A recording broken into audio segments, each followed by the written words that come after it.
नमस्कार friend, welcome to channel Shashi to explore. और मैं हूं आपका होस्ट शशि। तो आज हम लोग शुरू करने जा रहे हैं नया एपिसोड हाइड्रोलिक्स का।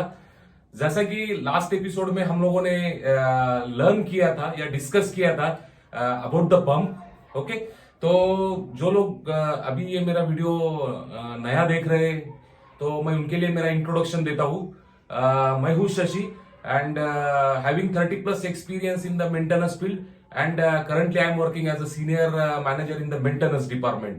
तो मेरा जो पैशन है हाइड्रोलिक्स, तो उसके बारे में हम लोग यहाँ पे डिस्कस करते हैं, लर्न करते हैं। जो भी मेरा वीकेंड से करियर के अंदर जो भी मैंने एक्सपीरियंस गेन किया है हाइड्रोलिक्स के अंदर, मैं वो आपको डिलीवर कर रहा हूँ। तो जैसा कि अगर मेरे जो अभी तक के 3 एपिसोड हो चुके हैं जिसके अंदर हम लोगों ने we have to start from the oil then filter and last episode में हम लोगों ने पंप के बारे में देखा था। तो अभी ये पंप का एपिसोड है, ये कंप्लीट नहीं हुआ है, बट जैसा कि लास्ट टाइम मैंने आपको वेन पंप का कंस्ट्रक्शन, वेन पंप का वर्किंग प्रिंसिपल और पंप वर्क कैसा करता है इसके बारे में हम लोगों ने सब डिस्कस किया था। तो अभी और भी पंप के कुछ टाइप बचे हैं, ये पंप का एपिसोड आगे भी चलता रहेगा। बट बिफोर दैट मुझे ऐसा लगा कि हम लोगों को अभी एक जो रिलेशन है, जो अपने वीडियो के सब्जेक्ट में आपने देखा होगा कि मैं आज डिस्कस करने जा रहा हूं relation between pressure and flow. Okay, relation between pressure and flow. And second topic आज के वीडियो का है why it is required to change the pump when we are not achieving pressure in hydraulic system. हमको hydraulic system के अंदर अगर हम लोग प्रेशर अचीव नहीं करते हैं या we are not getting the desired pressure, तो हम लोगों को पंप क्यों चेंज करना पड़ता है। तो ये टॉपिक मैंने क्यों चुना, तो जैसा कि मैंने आपको लास्ट एपिसोड में बताया था कि पंप का फंक्शन है फ्लो देना। ओके, तो बहुत सारे सब्सक्राइबर का मुझे फोन आया था, उनका कुछ मुझे मैसेज आया कि अगर आप बोल रहे हैं कि पंप का काम है प्रेशर देना, फ्लो देना, then why it is required to change the pump if we are not getting the pressure. तो ये सबका जो डाउट है, तो हम लोग आगे बढ़ने से पहले मैं ये सब चीजों के बारे में आप लोगों से डिस्कस करना चाहता हूं, आप लोगों को बताना चाहता हूं। तो जैसा कि मैंने आपको बताया, आप यहाँ पे देख सकते हैं, और मैंने एक मेरे बोर्ड के ऊपर लिखा है, निकला है, एक ड्राइंग निकाला है। तो जैसा कि मैंने अभी आप देख रहे हैं कि यहाँ पे मैंने पूरा सिंबल यूज किया है, यहाँ पे मैंने पूरा सिंबल यूज किया है। ये जो है फिल्टर है, ये जो है ऑयल टैंक है, और जैसा ये जो फ्लो है पंप का, इट इज लाइक दिस। तो अभी हम लोग क्या करते हैं, तो अभी हम लोग पहले देखते हैं what is the flow. Okay, तो फ्लो का मतलब क्या होता है कि जैसा मैंने अभी ये जो पंप है, ये पूरा सर्किट मैंने निकाला है जिसके अंदर फिल्टर के बाद पंप को ड्रिवन बाय द मोटर, और ये जो लाइन है ये मैंने वापस टैंक में डाला। तो ये मैंने टैंक में क्यों डाला इसके बारे में अभी आपको पता ही चलेगा। तो जैसा कि मैं फ्लो बोल रहा हूं, तो मैंने क्या किया कि मैंने पंप को प्राइम मूवर, मोटर ये प्राइम मूवर है, मैंने इससे पंप को चालू किया। जैसा ही पंप घूमना चालू हो गया, तो जैसा कि मैंने लास्ट एपिसोड में बताया था कि यहाँ पे एक सक्शन प्रेशर क्रिएट होता है, जिसकी वजह से ऑयल जो है वो ऑयल टैंक से थ्रू फिल्टर पंप के अंदर खींचता है। ओके, तो जैसा ही ऑयल पंप के अंदर खींचेगा, तो ये पंप उसको सेकंड पोर्ट से, जैसा कि वो अपना डिलीवरी पोर्ट है पंप का, this is the suction port and this is the delivery port. Delivery port से ये ऑयल को बाहर फेंकता है। अभी ऑयल को बाहर फेंकता है, इसका मतलब क्या होगा, कितना ऑयल बाहर जाएगा इससे। तो ये जो है ये पंप का कैपेसिटी बोलो तो मैन्युफैक्चरर डिफाइन द कैपेसिटी कि पंप का कैपेसिटी से फॉर एग्जांपल 8 जीपीएम है, 8 एलपीएम है। तो जो भी उसका पंप का कैपेसिटी अगर आप लोगों ने चूज किया होगा या मैन्युफैक्चरर दिया होगा, उससे वो अगर ऑयल को डिलीवर करेगा। तो आप समझ गए कि मैंने पंप चालू किया, ऑयल सक होने लगा, ये जो वहां पे सक्शन क्रिएट होता है, जैसा कि मैंने लास्ट एपिसोड में बताया, अगर नहीं देखा हो तो वो देख लो कि this is due to the design construction of the pump. यहाँ पे 20 to 30 इंच ऑफ एचजी का वैक्यूम क्रिएट होता है, और जिसकी वजह से ये ऑयल पंप के अंदर जाता है और उसको डिस्चार्ज देता है। अगर अभी मैंने क्या किया यहाँ पे आपको समझाने के लिए कि what is the flow and pressure, मैंने क्या किया कि ये जो डिस्चार्ज लाइन जो है, ये डिस्चार्ज लाइन को यहाँ पे एक प्रेशर गेज लगाया। आप देख सकते हैं यहाँ पे मैंने प्रेशर गेज लगाया, ये जो है ये this is the pressure gauge. Okay, ये मैंने इधर प्रेशर गेज लगाया, और ये जो डिस्चार्ज लाइन है वो मैंने पंप से जो डिस्चार्ज लाइन निकला है वहां पे प्रेशर गेज लगाया और उसको डायरेक्ट टैंक में ड्रेन कर दिया। तो अभी मैं बता रहा हूं, तो जैसा कि आपने पंप चालू किया, फ्लो देना चालू हो गया, पंप अगर मेरा 800 आरपीएम उसका डिजायर्ड रेटिंग है उसके ऊपर घूम रहा है और पंप ने 8 एलपीएम फ्लो देना चालू कर दिया, तो अभी मैंने यहां पे प्रेशर गेज लगाया, तो अभी आप बताओ यहां पे प्रेशर का रीडिंग क्या मिलेगा आप लोग को। तो दोस्तों यहां पे प्रेशर का रीडिंग हम लोगों को मिलेगा near to zero. Why I am telling near to zero वो मैं आगे भी बताऊंगा, बट यहां पे हमारा प्रेशर का रीडिंग मिला नियर टू जीरो। तो अभी पंप तो चालू है, पंप फ्लो दे रहा है, then why it is showing near to zero. तो यही मैंने आपको पहले समझाया था कि पंप का फंक्शन है फ्लो देना। तो आप बहुत पूछ रहे हैं कि अभी फिर प्रेशर कैसा क्रिएट होता है, तो yes will discuss on that topic also. जैसे कि अभी ये समझ लो कि ऑयल सक हो गया, डिस्चार्ज हो गया और वो डायरेक्ट टैंकली में ड्रेन कर दिया, तो यहां पे जो प्रेशर गेज मैंने लगाया वहां पे रीडिंग देखेगा नियर टू जीरो और ऑलमोस्ट जीरो। ओके, तो now the second question is then what is the pressure, how the pressure is created. तो दोस्तों अभी मैं एक काम करता हूं, मैं क्या करता हूं, ये जो टैंक पे मैंने जो ये लाइन फ्रीली छोड़ा था, अभी मैं एक काम करता हूं, इसको एक मैं इधर शट ऑफ वॉल लगाता हूं। आप देख लीजिए मैंने यहां पे एक शट ऑफ वॉल लगा दिया, ये जो है ये शट ऑफ वॉल मैंने उसको लगा दिया। अभी क्या हो गया कि मैं ये पंप बंद कर दिया, मैंने ये शट ऑफ वॉल को क्लोज कर दिया।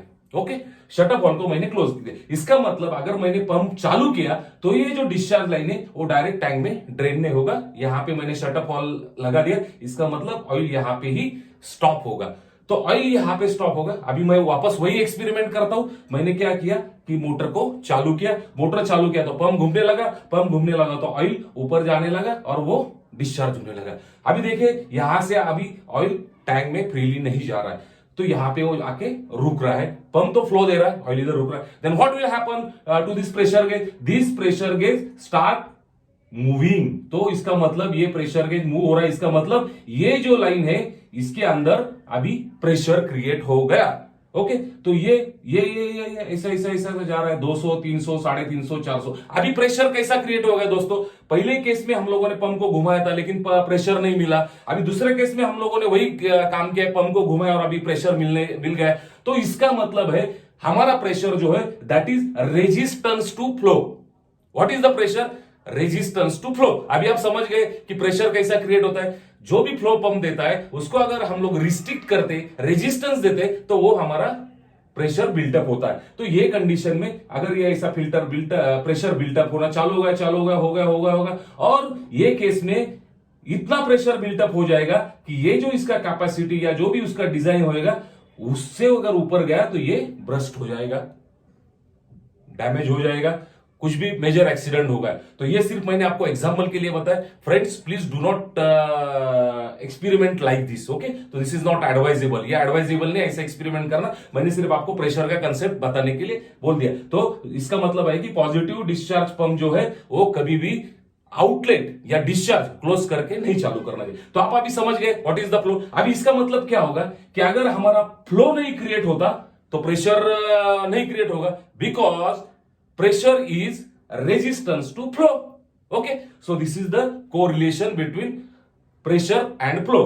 Okay, तो नाउ अभी हमारा जो दूसरा क्वेश्चन है कि अगर हमको प्रेशर नहीं अचीव होता है, तो जैसा कि अभी आप लोगों ने यहां पे क्लियरली देखा कि भाई पंप का फंक्शन है कि फ्लो देना, प्रेशर तो रेजिस्टेंस अगर उसको वो फ्लो को आता है तो प्रेशर क्रिएट होता है। Then why it is required to change the pump if you are not getting the pressure in the hydraulic system. क्योंकि बहुत बार मेरे दोस्तों ने देखा होगा, फ्रेंड्स ने देखा होगा जो मेंटेनेंस में काम करते हैं, उन्होंने कि अगर प्रेशर नहीं आता तो there is one of the reason, I am not telling all the time, but there is one of the reason कि पंप खराब हो गया जिसकी वजह से हमको प्रेशर नहीं आता है। तो देयर आर मेनी रीजन कि प्रेशर अचीव नहीं हो रहा है, बट अभी हम लोग पंप के बारे में बात कर रहे हैं, तो इसके लिए हम लोग अभी पंप का ही बात करेंगे। तो अगर एक रीजन ऐसा होता है कि अगर पंप डैमेज हो गया या पंप के वजह से प्रॉब्लम आ गया तो हमको पंप चेंज करना पड़ता है and you are getting the pressure. तो वो पंप क्यों चेंज करना पड़ता है, तो वो पंप इसके लिए चेंज करना पड़ता है। तो जो रीजन है उसके लिए हमको सबसे पहले अभी पास्कल लॉ के बारे में जानना जरूरी है। तो अभी मैं आपको पास्कल लॉ बताता हूं।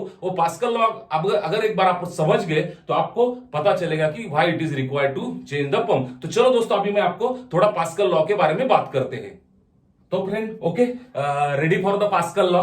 तो अभी हम लोगों को पास्कल लॉ के बारे में जानना बहुत जरूरी है। जैसा कि पास्कल लॉ आपने अगर इंजीनियरिंग में भी पढ़ा होगा और मेरे ख्याल से अभी के जो सिलेबस है उसमें वो 10th 11 12 को भी पास्कल लॉ है। बट अभी मैं जो पास्कल लॉ बताने वाला हूँ वो एकदम बुक टाइप डेफिनेशन नहीं बताऊंगा, क्योंकि आपको समझना चाहिए। इसके अंदर एकदम सिंपल लैंग्वेज में पास्कल लॉ जो है वो मैं बोलूंगा। तो पास्कल ये जो है ये साइंटिस्ट है या रिसर्चर, साइंटिस्ट था या रिसर्चर था, sorry it is in the past tense. तो ये रिसर्चर था, साइंटिस्ट था। तो उसने क्या लॉ, उसने रिसर्च करने के बाद ऐसा लॉ बनाया कि अगर हम लोग कन्फाइंड नॉन कॉम्प्रेसिबल लिक्विड, अभी कन्फाइंड नॉन कॉम्प्रेसिबल लिक्विड बोलो तो क्या कि जो लिक्विड कॉम्प्रेस नहीं होता है और जो बंदिस्त है, कन्फाइंड मींस बंदिस्त जो लिक्विड है, उसके ऊपर हम लोग अगर एक्सटर्नली प्रेशर अप्लाई कर रहे हैं, आप देख रहे हैं यहां पे हम लोग एक्सटर्नली प्रेशर अप्लाई कर रहे हैं, तो वो बोलता है कि अगर कन्फाइंड लिक्विड पे, अब ये देखो ये पूरा कन्फाइंड है। कन्फाइंड बोलो तो क्या कि एक जो मैंने एक ये निकाला है यूटेंसिल या जो भी वेसल है, इसके अंदर मैंने ये लिक्विड को भरा है, यहां से ये क्लोज है, यहां से क्लोज है पिस्टन से, तो this is a confined liquid. तो वो बोलता है कि अगर कन्फाइंड लिक्विड पे आप लोग अगर एक्सटर्नली फोर्स अप्लाई कर रहे हैं, तो वो जो फोर्स है वो लिक्विड पे सब जगह पे सब डायरेक्शन में सेम ही मिलेगा। इसका मतलब यहां पे आप जो प्रेशर अप्लाई कर रहे हैं वही प्रेशर यहां पे मिलेगा, वही प्रेशर यहां पे मिलेगा, वही प्रेशर यहां पे मिलेगा, वही प्रेशर यहां पे मिलेगा, वही प्रेशर यहां पे मिलेगा। तो जो है ये सिंपल पास्कल लॉ है and it is very important in hydraulics, maintenance के अंदर, डायग्नोसिस के अंदर एंड इनफैक्ट डिजाइन के अंदर भी। जो भी अपना हाइड्रोलिक्स डिजाइन जो है वो mostly use of this Pascal's law के ऊपर ही डिपेंड है। तो अभी पास्कल लॉ समझ गए सिंपल लैंग्वेज में। पास्कल लॉ जो है कि जैसे मैंने आपको बताया कि अगर आप एक्सटर्नली फोर्स किसी कन्फाइंड नॉन कॉम्प्रेसेबल, ये बहुत वर्ड इंपॉर्टेंट है, नॉन कॉम्प्रेसेबल लिक्विड, जैसे कि मैंने आपको पहले एपिसोड में बताया कि oil is non compressible, that is why it is used in the hydraulic circuit. तो अगर आप इसके ऊपर ये यूज करते हैं, सॉरी प्रेशर देते हैं कन्फाइंड नॉन कॉम्प्रेसेबल लिक्विड के ऊपर, तो वो सब डायरेक्शन में इक्वली ही ट्रांसमिट होगा, इक्वली अप्लाई होगा, इक्वली ही जाएगा। ओके, तो समझ गए। तो ये सिंपल पास्कल्स लॉ है। अभी ये पास्कल्स लॉ का और हमको पंप रिप्लेस करने का, ये we are not achieving the pressure, क्या रिलेशन है अभी हम लोग वो देखेंगे। तो अभी हम लोग ये देखते हैं कि जैसा मैंने पहले आपको फ्लो और प्रेशर का कोरिलेशन बताया, what is pressure what is the flow, वो भी हमारा होगा, पास्कल लॉ भी होगा। अभी आज के एपिसोड का लास्ट एपिसोड ये है, सॉरी लास्ट टॉपिक ये है कि अभी हमको अगर प्रेशर नहीं आता है तो हम लोगों को पंप क्यों रिप्लेस करना पड़ा था। तो let us see why it is required to replace the pump if you are not achieving the pressure in the system. Okay, तो okay friend, let us start our last topic of this episode कि अगर हम system के अंदर हमको pressure अगर built up नहीं हो रहा है तो हमको पंप क्यों चेंज करना पड़ता है। तो आप देख सकते हैं यहाँ पे मैंने एक पिक्चर निकाला है, ड्राइंग निकाला है, जिसके अंदर मैंने आपको एक पंप दिखाया है, ये वेन पंप दिखाया है, और ये आपको समझाने के लिए मैंने ये टाइप का लगाया। तो ये आप देख सकते हैं कि ये जो है ये रोटर है, ये जो है ये वेन है। Okay, so this is the suction port और ये डिलीवरी पोर्ट। तो अभी जैसा कि मैंने पॉजिटिव डिस्प्लेसमेंट पंप के अंदर पहले ही आपको बताया था कि जो डिलीवरी है वो सक्शन से कंप्लीटली आइसोलेट रहता है। वो आइसोलेट कैसा रहता है, बिकॉज ऑफ दिस वेन्स। ये जो वेन है ये डिलीवरी और सक्शन को आइसोलेट, जैसा कि ये जो ऑयल है ये इसके वजह से यहां पे नहीं जाता है। तो इसका मतलब क्या है कि डिलीवरी एक बार सक्शन हो गया तो वो ऑयल वापस सक्शन में नहीं आता है। ओके, तो this is the positive displacement. Positive displacement pump में आप समझ गए कि ये डेफिनेशन है। तो अभी हमको पंप क्यों चेंज करना पड़ता है। तो ये जो पंप चेंज करना पड़ता है, that terminology is called as a slippage. Okay, slippage. तो what is the slippage. Slippage का मतलब ये है दोस्तों कि ये जो leak between delivery to suction. Okay, तो क्या होता है कि यहां ये जो डिलीवरी के अंदर जो ऑयल है, जो हाई प्रेशर ऑयल है, वो अभी मैं हाई प्रेशर क्यों बोल रहा हूं, आपको मैंने पास्कल लॉ को बताया कि ये जो है this is connected to okay your load and all that, that's why it is a pressurise area. Okay, तो अगर ये जो स्लीपेज या leakage, slippage is a technical word, तो ये जो स्लीपेज होगा तो ये स्लीपेज का मतलब होता है कि डिलीवरी का ऑयल सक्शन में जाना। और अगर ये कंडीशन आ गया तो what will happen, you will not get a rated flow. Okay, second thing, we are not get a perfect locking between या लॉकिंग और closing between delivery and suction port at rated pressure. अभी समझो जैसा कि मैंने बताया there are to चीज, एक तो क्या है कि यहाँ पे अगर ये लीकेज चालू हो गया तो इसके वजह से हमको रेटेड डिलीवरी नहीं मिलेगा, और जैसा कि मैंने बताया कि resistance to flow is pressure, अगर डिलीवरी एकदम जीरो हो गया, ये चर्निंग हो रहा है और इधर से ऑयल कंप्लीट इतना डैमेज हो गया कि ये ऑयल इधर जा रहा है, ऑयल इधर जा रहा है, ऊपर जा रहा है, तो आप लोग को प्रेशर मिलेगा नहीं, ये कंडीशन हो गया। दूसरा कंडीशन ये हो गया कि yes it is locking but at quite some low pressure than what we required in the system। जैसा कि मुझे सिस्टम में चाहिए 120 बार प्रेशर, अभी इसके बारे में हम लोग प्रेशर का यूनिट और ये सब बाद में, तो ये 120 बार प्रेशर है। तो जैसा कि पास्कल लॉ में आपने को बताया कि यहाँ पे ये सब कन्फाइंड रहेगा, ये जो सिस्टम है ये पूरा कन्फाइंड रहेगा। यहाँ पे 120 बार प्रेशर आ गया, यहाँ पे 120 बार प्रेशर आ गया, ये भी 120 बार प्रेशर आ गया। बट मेरा ये जो कैमरिंग या जो कैमरिंग है या जो ये वेन है, ये वेयर आउट हो गया, डैमेज हो गया, या उधर का क्लियरेंस बढ़ गया। ओके, तो इसके पहले मैं एक बात आपको बताना चाहता हूं कि by design there is a slippage inside the pump for the lubrication. तो by design there is some slippage in the pump for the lubrication and that is acceptable, but उससे ज्यादा बढ़ गया। ओके, तो हम लोगों को ये जो दिक्कत है प्रेशर बिल्टअप नहीं होना, वो आ जाता है। तो ये क्या होता है कि ये जो मैंने आपको बताया कि ये अगर 120 बार प्रेशर पे ये इसको सीलिंग नहीं कर रहा है, क्योंकि यहाँ पे कुछ वेयर आउट हो गया और कैमरिंग वेयर आउट हो गया, केसिंग वेयर आउट हो गया या वेन वेयर आउट हो गया, तो क्या होता है कि ये ऑयल यहाँ से लीक होना चालू होता है और ये प्रेशर ड्रॉप होता है। अभी प्रेशर कैसा ड्रॉप होता है हम लोग वो प्रेशर कंसेप्ट में आगे देखेंगे। तो ये ड्रॉप हो गया टू 100 बार। तो जैसा कि 100 बार हो गया और इसका जो कंडीशन है वो सेटिस्फाई हो रहा है कि ठीक है 100 बार पे ये विस्टैंड करता है कि वो लीकेज है वो कम हो जाएगा, या स्लीपेज उसमें का भी वो कम हो जाएगा, तो आगे इट्स रिमेन कांस्टेंट ऑट 100 बार। तो देयर आर टू केस कि ये पूरा के पूरा यहां से पूरा इधर जा रहा है या सम पार्ट ऑफ जा रहा है। तो ये आप समझ गए कि हमको पंप क्यों चेंज करना पड़ता है अगर प्रेशर नहीं आता है। तो प्रेशर नहीं आता है तो पंप इसके लिए चेंज करना पड़ता है कि पंप के अंदर स्लीपेज बढ़ता है, स्लीपेज के वजह से डिलीवरी और सक्शन पोर्ट के अंदर हमारा इंटरनल लीकेज चालू होता है, और वो इंटरनल लीकेज चालू होगा तो pump can not withstand to the pressure. इधर जैसा कि मैंने बताया अगर 100% इतना वेयर आउट हो गया कि पूरा फ्लो ऐसा ही घूम रहा है, तो आगे फ्लो भी नहीं मिलेगा, और फ्लो नहीं मिलेगा तो आपको पता है pressure is nothing but the resistance to flow, तो वो भी नहीं होगा। तो आप समझ गए फ्रेंड्स कि भाई what is the pressure, what is the flow and why it is required to change the pump in hydraulic system if you are not getting the pressure. तो अभी ये आप एकदम पक्का ध्यान में रखिए, और अगर आपके कुछ क्वेश्चन है तो जरूर मुझे बताइए। मेरा जो डिस्क्रिप्शन बॉक्स में उसके ऊपर आप कुछ भी आपके क्वेश्चन रहेगा तो आप पूछ सकते हैं। तो friends thank you very much for giving time to watch this episode.